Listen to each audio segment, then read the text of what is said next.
Bonjour à toutes et à tous et bienvenue pour votre entretien de la matinale. Ce matin, on parle d'un secteur qui représente 42% de l'emploi industriel au Maroc et qui affiche pour cette année des chiffres de croissance et des chiffres à l'export plutôt performants. Je parle du secteur textile.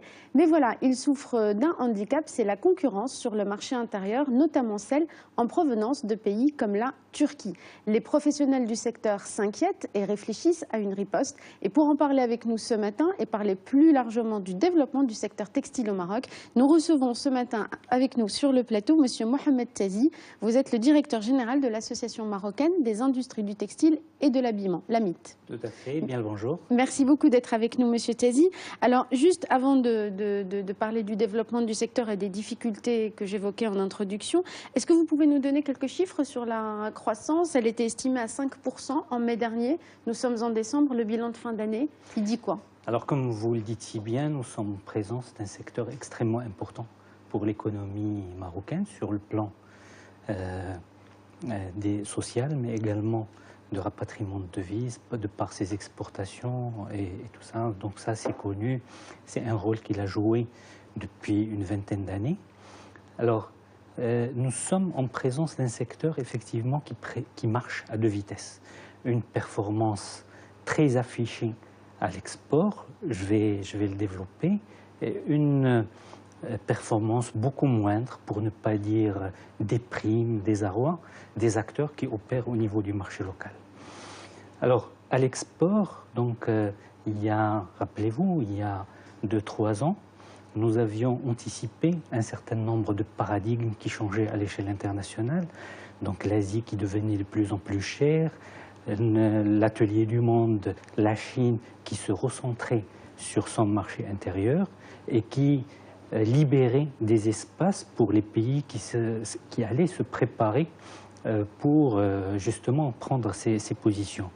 Et deuxième élément qui a tout sauf conjoncturel, c'est un peu la stabilité régionale qui malheureusement fait défaut à un certain nombre de compétiteurs comme la Tunisie, comme la Turquie, etc., où le Maroc véritablement tire son épingle du jeu. Troisième élément qui me paraît extrêmement important, c'est que sur lequel il faudrait qu'on insiste, c'est la reconstruction d'un contrat de confiance entre l'État et le secteur, confiance qui avait été perdue au moment où le secteur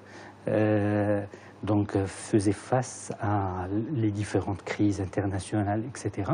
Donc tout ça a fait aujourd'hui que le Maroc affiche de très bonnes performances à l'export. On peut avoir une idée des chiffres? Tout à fait. Donc à fin novembre, nous réalisons déjà plus que nous avions réalisé durant toute l'année 2015.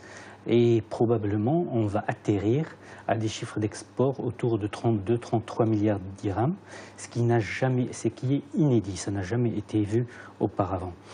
Donc, deuxième élément extrêmement important, c'est qu'à fin septembre, ça c'est les données d'Eurostat, qui montrent que le secteur, l'export au niveau du secteur, le Maroc nous fait non seulement partie du tête de peloton des principaux fournisseurs de l'Union européenne, mais en plus, il a affiché la deuxième meilleure performance après le Cambodge, en termes de croissance d'une année par rapport à l'autre.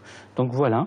Donc une année 2016 plutôt très positive. Une année 2016 à l'export extrêmement positive.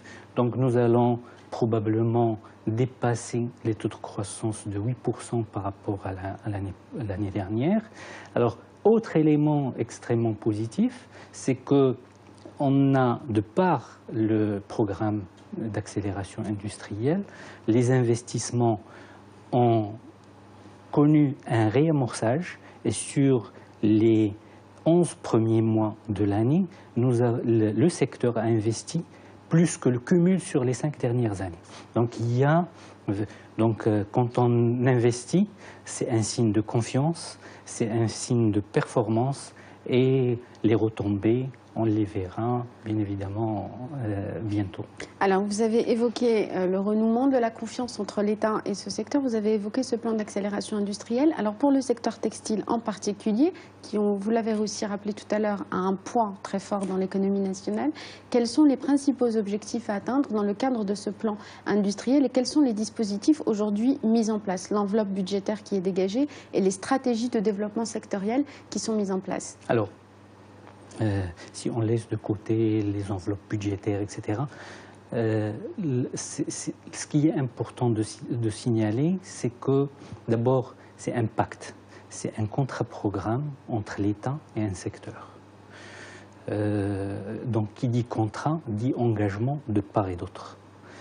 Le secteur s'engage à créer à l'horizon 2020 quelque chose comme 100 000 nouveaux emplois. 100 000 emplois en 3 ans. Voilà, entre 2015 et 2020. Donc en l'espace de 6 ans, créer ce qui peu de secteurs peuvent se targuer de réaliser. Alors, une performance permettez-moi juste une parenthèse, puisque vous évoquez cet emploi, ensuite vous continuerez de décliner les objectifs de ce plan.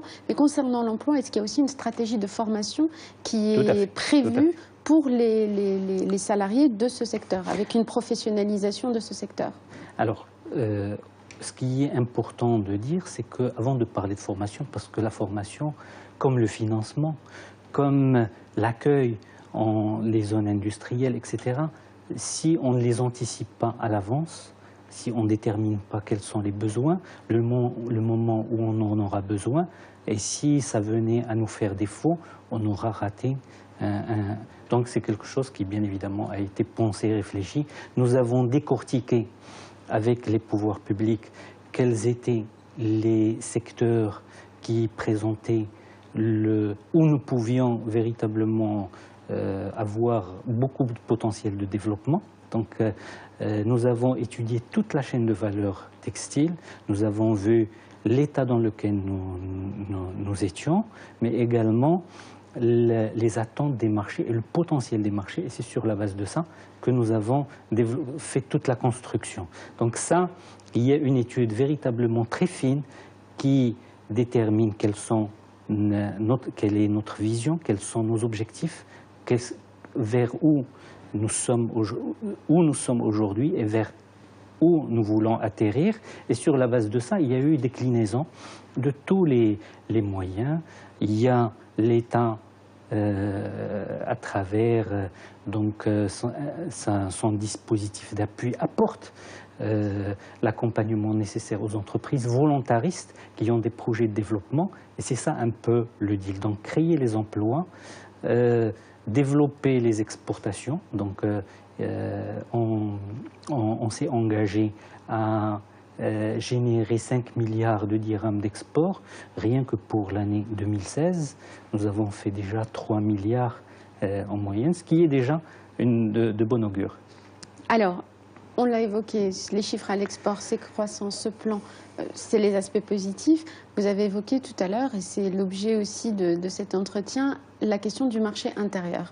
Alors, pourquoi est-ce qu'il y a ce recul? D'où vient la concurrence? Et quelles sont les pistes de réflexion qui sont menées par les professionnels pour résoudre ça? Donc, performance à l'export, un état de désarroi des acteurs qui opèrent au niveau du marché local, pour la simple raison que ces acteurs sont malheureusement pris en étau entre les importations, les marchandises en provenance de manière non formelle du Sud, via la Mauritanie, et les enseignes, la prolifération des enseignes low cost, et notamment turques, qui livrent une bataille véritablement féroce aux acteurs locaux. Donc nous sommes en train de constituer un peu les éléments pour justement soulager ces acteurs qui sont volontaires et qui veulent bien accompagner. Vous savez, ça ne sert à rien qu'on crée d'un côté ou qu'on perde de l'autre, parce qu'in fine, il va y avoir donc une situation de statu quo.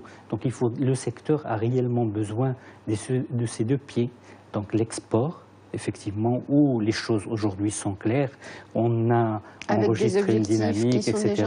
Mais nous avons également besoin de nous positionner sur un marché local, chose qui est extrêmement difficile. Alors, pourquoi on n'a pas les moyens de concurrencer ces enseignes extérieures qui trouvent au Maroc un marché d'écoulement pour... Vous avez évoqué la Turquie, c'est aussi un secteur qui pèse très fort dans l'économie turque. C'est 2 millions de salariés, c'est 60 000 usines textiles et 60% de la production qui est écoulée vers les marchés extérieurs. Alors, on n'a pas les moyens de concurrencer écoutez, effectivement, ces produits. L'industrie textile a été construite en Turquie depuis le début des années 80. Entre 80, on était pratiquement dans une situation pratiquement similaire. Eux, ils ont su actionner les leviers qu'il faut pour construire véritablement une industrie forte, très solide, ce qui nous a fait défaut au niveau du Maroc. Et la principale force des Turcs, je ne veux pas trop focaliser l'attention parce qu'aujourd'hui, nous sommes un des rares pays, avec la Turquie et la Chine, qui ont su développer un plan de développement. Sauf que eux, la Chine, on sait où ils étaient, où ils en sont aujourd'hui. Les Turcs, début des années 80, on était dans une situation similaire. Nous avons, donc il n'est jamais trop tard pour bien faire, le Maroc a une carte à jouer. Il ambitionne de devenir ni plus ni moins que le premier acteur à l'échelle du continent africain. C'est quelque chose... Donc les Turcs ont su, ont eu de l'anticipation. Ils ont pu développer une industrie avec des aides extrêmement puissantes de leur État, donc qui rendent, d'abord, il y a l'effet taille, qui rentre en jeu, mais également l'État qui continue à les soutenir. Pour la petite histoire, depuis le début du mois de décembre, la livre turque a perdu 25%, ce qui booste encore davantage ses exportations. Alors, juste en une minute, parce qu'on arrive à la fin, quelles sont les pistes de réflexion menées par les professionnels pour régler ce problème? Vous savez, aujourd'hui, nous explorons toutes les pistes. On s'interdit aucune voie. Nous sommes en présence d'un secteur qui peut mettre en place des mesures de sauvegarde parce que pour les 3 principaux critères qui permettent de juger de l'opportunité ou pas de lancer des mesures de sauvegarde, c'est il y a des importations massives, c'est le cas, notamment sur le marché local. Deuxièmement, nous sommes en présence d'un secteur stratégique pour l'économie marocaine. Et troisièmement, il y a dislocation du tissu industriel local. Entre 2007 et 2014, il y a eu perte de pas moins de 200 000 emplois. Et ce sont des chiffres officiels. Donc 3 critères qui permettent de sonner l'alarme. Voilà. Voilà. Et cette mobilisation. Merci beaucoup, Monsieur Tazi, d'avoir été avec nous ce matin. Je rappelle que vous êtes le directeur général de l'Association marocaine des industries du textile et de l'habillement. Merci beaucoup pour toutes ces précisions. Merci à vous. Merci à vous tous et à vous toutes de nous avoir suivis. Restez sur Médien TV dans un instant. Vous avez rendez-vous avec la suite des programmes. Très bonne journée à tous. Merci.